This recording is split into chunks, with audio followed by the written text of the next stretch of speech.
Google Scholar is essentially an academic search engine. Getting onto the platform is free, but the PDF access isn't. Your library pays millions each year, so you can access all of the academic journals. You'll want to sync Google Scholar with UVA Library to access all of this content easily. Click on the menu navigation bar. Then select Settings. Next, you'll want to select Library Links. This will take you to a search bar. You'll enter in University of Virginia. Make sure to mark off the checkbox.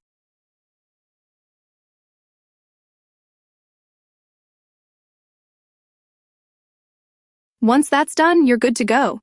Enter in your search terms. I'm demoing a search on assessment and teacher ed. You'll be able to click on the article you want and grab the PDF. This one looks interesting. Let's see if it worked. You can see at the top that the site knows I'm affiliated with UVA. Now I can download the article I found. If you're still having an issue getting access, connect with our support staff with our live chat service. It's possible we don't own the article, and you may need to place an interlibrary loan request.